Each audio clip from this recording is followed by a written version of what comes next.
बरा होत नाहीये तो। डॉक्टरांनी टीबी किंवा लंग्स इन्फेक्शन झाल्याचं सांगितलंय। म्हणजे लवकर उपचार केले तर बरा होईल तो, पण खासगी हॉस्पिटलमध्ये नेलं तर 2-3 लाखाचा खर्च येईल असं डॉक्टरांनी सांगितलंय। पण स्वानंदी, तुम्हाला हे इतकं सगळं डिटेल मध्ये कसं माहिती? माणुसकीच्या नात्याने म्हणीस। आता तुम्ही आल्या आल्या त्याची चौकशी केली, यालाच तर माणुसकी म्हणतात ना। त्यांच्या या परिस्थितीची जाण ठेवून त्यांना मदत करावीशी वाटली, यातच खरा माणूस कळतो। पण त्यांच्या परिस्थितीचा गैरफायदा घेऊन त्यांना काही पैसे देऊन जर वाईट काम करायला लावलं तर त्या माणसाला तुम्ही काय म्हणाल? सैतान। पण असं कोणी केलंय? काय केलंय नेमकं? म्हणी सर, ऍक्सिडेंट आपल्या फॅक्टरीमध्ये झाला, त्यात सदानंद भाऊ गेले आणि तुम्हाला अरेस्ट झाली।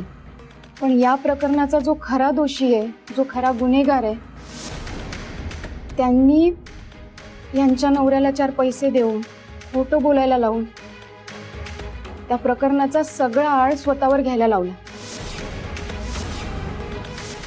काय काय बोलताय तुम्ही स्वानंदी? हे नाही सर, म्हणजे खरा गुन्हेगार राजू नाहीये? अहो मग कोण आहे? मणी सर, मी खरं बोलतीये। या सगळ्या मागे सरपोतदार साहेब आहेत। हो मणी सर,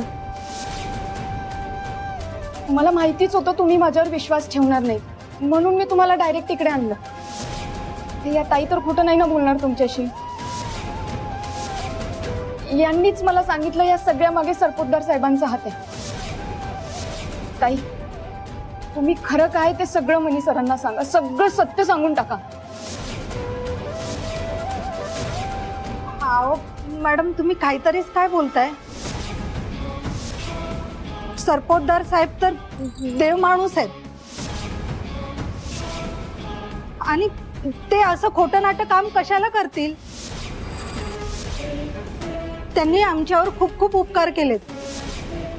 ह्याचे पप्पा जेलमध्ये गेले ना, तेव्हा सरपोतदार साहेबच म्हणाले की तुम्ही काही काळजी करू नका म्हणून, याच्या औषधाचा सगळा खर्च मी देईन। आणि मॅडम, तुम्ही अशा देव माणसाबद्दल काही काय बोलताय? नाही म्हणी सर, त्या खोटं बोलतायत। हो ताई, खोटं का बोलताय तुम्ही? अहो सकाळीच तुम्ही मला सांगितलं ना की हे सगळं सरपोतदार साहेबांनी केलंय आणि तुम्ही सगळं खरं खरं मनी सरांना सांगणार ते। अहो आता का खोटं बोलताय? सांगा की त्यांना जे खरं आहे ते। बस स्वानंदी,